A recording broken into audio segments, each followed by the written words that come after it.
नमस्ते दोस्तों, कैसे हैं आप सभी। आज हम आपको दुनिया भर में छिपे कुछ रहस्यमयी खजानों के बारे में बताएंगे, जिनके बारे में सुनकर आपके रोंगटे खड़े हो जाएंगे। देखेंगे सोने चांदी से भरे हुए कमरे, गुप्त सुरंगें और जानेंगे उनके अनसुलझे रहस्यों के बारे में। इनमें से कई खजानों के बारे में कहा जाता है कि उन्हें तंत्र मंत्र और जादू टोने की सहायता से कैद किया गया है और उन्हें पाना नामुमकिन है। इनकी तलाश में आज तक कई लोग अपनी जिंदगी दांव पर लगा चुके हैं। तो चलते हैं इस रहस्यमयी सफर में और जानते हैं उन छिपे खजानों के बारे में कि इन्हें किसने छिपाया और इन तक पहुंचने की कोशिश करने वालों के साथ क्या हुआ। वीडियो बहुत इंटरेस्टिंग होने वाली है, तो बने रहिएगा वीडियो के एंड तक। आइए शुरू करते हैं। तो जो लिस्ट में सबसे पहले नंबर पर शामिल है वो है ग्रॉसवेनर शिप ट्रेजर। दोस्तों, ग्रॉसवेनर जहाज 1782 में मद्रास से निकला था। इसमें दक्षिण भारत से लूटा हुआ बेशकीमती खजाना मौजूद था। इसमें सोने और चांदी के सिक्के, हीरे मोतियों जैसी कीमती रत्नों के जवाहरात और कई अनमोल चीजों को ले जाया जा रहा था। ये जहाज भारत से तो रवाना हुआ, लेकिन अपने तय जगह पर कभी भी नहीं पहुंचा। ये समुद्र के बीच में ही दक्षिण अफ्रीका में पास कहीं गायब हो गया। इसे बहुत खोजा गया, लेकिन ये कभी किसी को भी नहीं मिला। कुछ लोगों का ये मानना है कि उस खजाने में मंदिरों से लूटी हुई कई मूर्तियां थी, जिनकी स्थापना के बाद उन्हें मंदिरों से हिलाना नहीं चाहिए था। ऐसा करने से अनहोनी होने की आशंका रहती है और उसी वजह से इस जहाज के साथ भी रहस्यमयी अनहोनी हुई, जिसे कोई भी नहीं जान पाया। तो जो लिस्ट में दूसरे नंबर पर है वो है जीन लैफेटे ट्रेजर। जीन लैफेटे मैक्सिको का एक कुख्यात समुद्री डाकू था। वो मैक्सिको गाड़ी से गुजरने वाले जहाजों को लूटा करता था। कई दशकों तक वो जहाज लूटता रहा और असीम संपत्ति जमा की। जीन और उसके भाई ने मिलकर ये खजाना एक रहस्यमयी जगह पर छिपा दिया। उन्होंने ऐसी जगह खोजी जहां कोई भी पहुंच नहीं सकता, और फिर एक दिन जीन और उसके भाई लूटपाट में ही मौत उनकी हो गई और खजाने की जगह का रहस्य उनके साथ ही दफन हो गया। कुछ लोगों का मानना है कि फ्रांसीसी समुद्री डाकू जीन लाफेट ने लुइसियाना के बेयूज में अपना खजाना दफनाया था, पर आज तक उस खजाने का किसी को भी पता नहीं चला। लिस्ट में जो तीसरे नंबर पर शामिल है वो है ओक आइलैंड ट्रेजर। गाइस, कहते हैं इस आइलैंड में कई अरबों करोड़ों का खजाना दफन है। ग्रेट। माना जाता है कि समुद्रों के लुटेरों ने यहाँ कई सारी सुरंगें खोदकर उसमें अपना लूटा हुआ खजाना छुपा रखा है। उन्होंने बहुत रहस्यमयी और गुप्त जगहों पर कई सुरंगें खोदी, जिन्हें ढूंढ पाना या उन्हें खोल पाना मुश्किल ही नहीं बल्कि नामुमकिन है।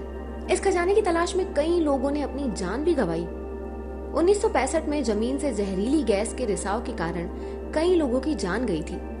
खुदाई के दौरान पत्थर पर लिखे कई संदेश भी मिले थे, जिसे डिकोड करने पर पता चला कि वहां लिखा है कि 40 फीट नीचे खजाना छिपा है।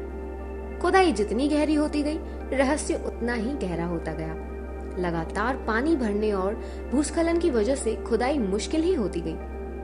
हालांकि अभी तक कोई बड़ा खजाना नहीं मिला है, लेकिन कुछ सोने के टुकड़े और पुराने सिक्के जरूर बरामद हुए हैं। खुदाई के दौरान कई लोगों की जान जाने की वजह से इस द्वीप को लोगों ने श्रापित करार भी दिया है। तो इन खजानों की लिस्ट में जो चौथे नंबर पर आता है वो है ट्रेजर ऑफ ग्वाटावेटा लेक। दोस्तों, ग्वाटावेटा झील जो कोलंबिया में स्थित है, कई रहस्यों से घिरा हुआ है। यहाँ बहुत पहले मुइस्का जाति के लोग रहते थे। उनके शासक को एल डोरेडो के नाम से जाना जाता था। वैसे मैं आपको बता दूं, एल डोरेडो का अर्थ है स्वर्णिम आदमी, गोल्डन मैन। जब लोग अपना शासक चुनते थे, तब चुना हुआ शासक मतलब एल डोरेडो सोने और चांदी से ढका हुआ झील में स्नान करता था, और इस अभिषेक के दौरान लोग सोने और चांदी की वस्तुएं झील में फेंका करते थे। ये लोग कई त्योहारों और शुभ कार्यों पर भी इस झील में सोने चांदी के सिक्के और आभूषण फेंका करते थे और मानते थे कि ये देवताओं को भेंट के रूप में समर्पित की जा रही है। इस वजह से लोगों का मानना है कि इस झील के तल में कई अरबों का खजाना जमा हो गया होगा। कई लोगों ने इस खजाने को खोजने की कोशिश तो की, लेकिन कोई भी सफल नहीं हुआ। कुछ का मानना है कि ये खजाना झील के तल पर एक गुफा में छुपा हुआ है, जबकि अन्य का कहना है कि ये एक झील के पानी में ही घुल गया है। दोस्तों, एक समय में पूरे कोलंबिया के लोग इस खजाने की खोज में भी लग गए थे, लेकिन खजाना तो दूर, वो लोग इस झील को भी खोज नहीं पाए। कई लोगों का मानना है कि ये झील मंत्रों और तंत्रों से गायब कर दी गई थी। तो अगली बारी है सनबंदार केव ट्रेजर्स। दोस्तों, भारत में भी ऐसी कई गुफाएं हैं जो अपने रहस्यों के लिए जानी जाती हैं और उनमें से एक है सोनबंदार गुफाएं, जो बिहार के राजगढ़ जिले में स्थित है। माना जाता है कि इस गुफा के अंदर हर्यक वंश के राजा बिंबिसार का अनमोल और अपार खजाना छुपा हुआ है। ये खजाना सोने, चांदी, हीरे जवाहरात और अनमोल रत्नों से भरा हुआ है। कहते हैं बिंबिसार को सोने और सोने के बने आभूषणों का बहुत शौक था। उनकी कई रानियों में से उन्हें एक रानी बहुत प्रिय थी। बेटे अजात शत्रु ने सत्ता और धन के लालच में खुद के ही पिता बिंबिसार को जब बंदी बनाकर कारागार में डाल दिया, तब बिंबिसार की इस पत्नी ने राजा के खजाने को सोन भंडार में छिपा दिया था। इस गुफा के अनेक प्रवेश द्वार हैं, जिनमें से कुछ खोले गए हैं, लेकिन कुछ अभी भी बंद है। गुफा के एक प्रवेश द्वार पर एक विशाल पत्थर का दरवाजा है, जो कहते हैं कि अटूट है और आज तक किसी से खोला या तोड़ा ही नहीं गया। अंग्रेजों ने भी इस गुफा के खजाने को पाने के लिए 18वीं शताब्दी में दरवाजे को तोड़ने के लिए तोप के गोले भी दागे थे, लेकिन सफलता नहीं मिली। कहते हैं ये द्वार किसी गुप्त कोड से ही खोला जा सकता है और ये कोड गुफा की दीवारों पर लिखी किसी प्राचीन लिपि में छुपा हुआ है। हालांकि पुरातत्व विभाग ने कई बार खुदाई का प्रयास किया है, लेकिन अभी तक कोई खजाना नहीं मिला। खैर, खजाना मिले या न मिले, ये गुफा फिलहाल राजगीर के इतिहास और पर्यटन का एक इम्पोर्टेंट हिस्सा बनी हुई है। तो इन खजानों की लिस्ट में जो 6वें नंबर पर आता है वो है amber room. Guys, amber room एक जो 450 किलोग्राम एम्बर पैनल, सोने की पत्तियों और कई रत्नों को जड़कर बनाया गया था, एक ऐतिहासिक कला का अनमोल नमूना था। एम्बर रूम को प्रशिया के फेडरिक विल्हेम प्रथम ने एलिजाबेथ के पिता पीटर द ग्रेट को उपहार में दिया था। पीटर ने यह कमरा रूस के सेंट पीटर्सबर्ग के बाहरी इलाके में स्थित कैथरीन पैलेस में स्थानांतरित कर दिया था। लेकिन द्वितीय विश्व युद्ध के दौरान एम्बर कक्ष का भाग्य ही बदल गया। नाजी जर्मनी के रूस पर हमला कर दिया और कक्ष को जब्त कर लिया गया। जर्मनों ने इस रूम को कोनिग्सबर्ग, जो अब कैलेनिग्रैड के नाम से जाना जाता है, वे ले गए और इसे पुनः निर्मित करने का प्रयास किया। हालांकि युद्ध के अंत के करीब एम्बर कक्ष गायब ही हो गया। युद्ध के बाद से एम्बर कक्ष की तलाश कई सालों तक जारी रही, लेकिन किसको कुछ मिला ही नहीं और उसका स्थान आज भी एक रहस्य बना हुआ है। कुछ का मानना है कि यह युद्ध के दौरान नष्ट हो गया था, जबकि कुछ कहते हैं कि अभी भी कहीं छुपा हुआ है।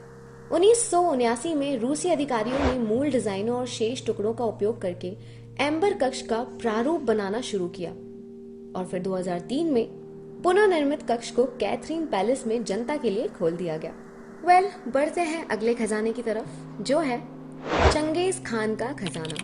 चंगेज खान को कौन नहीं जानता दोस्तों। उन्होंने लगभग पूरी दुनिया अपने कब्जे में कर ली थी। उनके पास पूरी दुनिया की लूटी हुई अपार संपत्ति थी। कहते हैं चंगेज खान के पास 2 लाख टन से भी ज्यादा सोना था। इंटरेस्टिंग। जी हाँ, आपने सही सुना, 2 लाख टन से भी ज्यादा। ये तो थी सिर्फ सोने की बात। उसके अलावा कई अनमोल रत्न जड़ित हथियार, रेशमी कपड़े और दुर्लभ वस्तुएं भी थी उनके पास। लेकिन चंगेज खान की मौत के बाद वो खजाना एक रहस्य और इतिहास बन गया और उसी के साथ उस खजाने का रहस्य दफन हो गया। कहते हैं चंगेज खान को जहां दफनाया गया वहीं पे उसका सारा धन भी दफनाया गया, लेकिन आज तक चंगेज खान को कहां दफनाया ये भी एक रहस्य का ही बात है, जो कोई भी नहीं जान पाया। Moving to the next treasure, जिसका नाम है Toplitz lake treasure. So friends, Austria के स्टीरिया राज्य में स्थित टॉपलिट्स झील अपनी मनोरम सुंदरता के लिए जानी जाती है, लेकिन इस खूबसूरत झील के नीचे एक और ही तरह का रहस्य दफन हुआ है। सेकेंड वर्ल्ड वॉर के दौरान नाजी फौज ने दुनिया भर में खजाना लूटा, लेकिन जब वो हार की कगार पे थे तो उन्होंने ये खजाना कहीं छिपा दिया। कहते हैं कि उन्होंने एक कई सारा सोना ऑस्ट्रिया के टॉपलिट्स झील में फेंक दिया था ताकि वो दुश्मनों के हाथ न लगे। अब अफवाहें हैं कि हकीकत पर ये कहा जाता है कि नाजियों ने इस झील में भारी मात्रा में सोना, कलाकृतियां और हथियार भी डुबो दिए थे। वैसे ये झील बहुत ही गहरी है, जिसकी वजह से आज इसमें सोने की खोज करना बहुत ही मुश्किल है। कई गोताखोरों ने तो खजाने की खोज में अपनी जान तक गंवा दी। कई खोज अभियान चलाए गए हैं, कुछ ने सोने जैसी धातुओं के संकेत पाने का दावा किया है, लेकिन अब तक कोई ठोस सबूत नहीं मिले हैं। बढ़ते हैं अगले खजाने की तरफ, द नाइट्स टेम्पलार का खजाना। सो दोस्तों, नाइट्स टेम्पलर 12वीं शताब्दी में स्थापित एक धार्मिक सैनिक संगठन था जो ईसाई धर्म और उनके लोगों की रक्षा के लिए बना हुआ था। क्रूसेडर्स का समर्थन किया था इन लोगों ने। यह संगठन जल्द ही बहुत धनी और शक्तिशाली बने और इन्होंने बैंकिंग प्रणाली की भी शुरुआत की थी। लेकिन 13वीं शताब्दी में फ्रांस के राजा फिलिप ने टेम्पलर्स को हराकर उन्हें गिरफ्तार कर लिया और इस संगठन को भंग कर दिया। इसके बाद टेम्पलर्स की संपत्ति का क्या हुआ, ये एक बड़ा रहस्य बन गया। कुछ लोग मानते हैं कि टेम्पलर्स ने अपने खजाने को सुरक्षित स्थान पर छिपा दिया था। नाइट टेम्पलर के खजाने का रहस्य अब तक अनसुलझा ही हुआ है दोस्तों, और ये एक ऐसी जगह है जहां अनगिनत सपने और आशाएं दफन है। इस खजाने की खोज कई सदियों से चल रही है, लेकिन अब तक कोई भी सफलता नहीं मिली है। Moving to the last but not least, Dutchman's gold mine. दोस्तों, कहा जाता है कि the lost Dutchman gold mine यानी सोने की खदान एरिज़ोना के सुपरस्टिशन पहाड़ियों के बीच में कहीं मौजूद है, लेकिन आज तक इसे कोई खोज ही नहीं पाया। कई दशकों से लोग इस खदान की तलाश में सुपरस्टिशन पर्वतमाला में घूम रहे हैं, लेकिन अब तक किसी को भी सफलता नहीं मिली। कहते हैं जो भी इस खदान की खोज में खदान के करीब पहुंचा वो कभी जिंदा ही नहीं लौटा। ये तो बड़ी डरावनी बात है। खैर, पहाड़ों का ये इलाका बेहद खतरनाक है, जिसमें तेज गर्मी, ऊबड़ खाबड़ इलाका और जंगली जानवर भी शामिल हैं। तो कहानी कुछ इस तरह की है कि जर्मन मूल के एक शख्स जिसका नाम जैकब वॉल्स था, उसने ये खदान खोज निकाली थी और उसमें से कई सारा सोना भी निकला था, जिससे वो रातों रात अमीर हो गया था। उसने कभी किसी को इसके बारे में बताया ही नहीं, लेकिन जब वो अपनी आखिरी सांसें गिन रहा था तब उसने मरने से पहले अपने पड़ोसी महिला जो आखिरी दिनों में उसका ख्याल रख रही थी उसे इसके बारे में बता दिया और टूटा फूटा नक्शा बनाया। जैकब की मौत के बाद ये बात फैल गई और लोग उस खदान को खोजने में लग गए, लेकिन किसी को वो सोने की खदान आज तक नहीं मिली और वो एक रहस्य बनकर ही रह गई। तो दोस्तों, आज की वीडियो यहाँ एंड होती है। आई होप आपको वीडियो अच्छी लगी होगी। मिलते हैं अगली वीडियो में, और तब तक के लिए अगर आपके पास कोई सजेशंस हैं जिस पे आप चाहते हैं हम वीडियो बनाएं तो हमें कमेंट बॉक्स में जरूर बताइएगा। और हाँ, लाइक और सब्सक्राइब करना ना भूलें। मिलते हैं अगली वीडियो में। जय हिंद।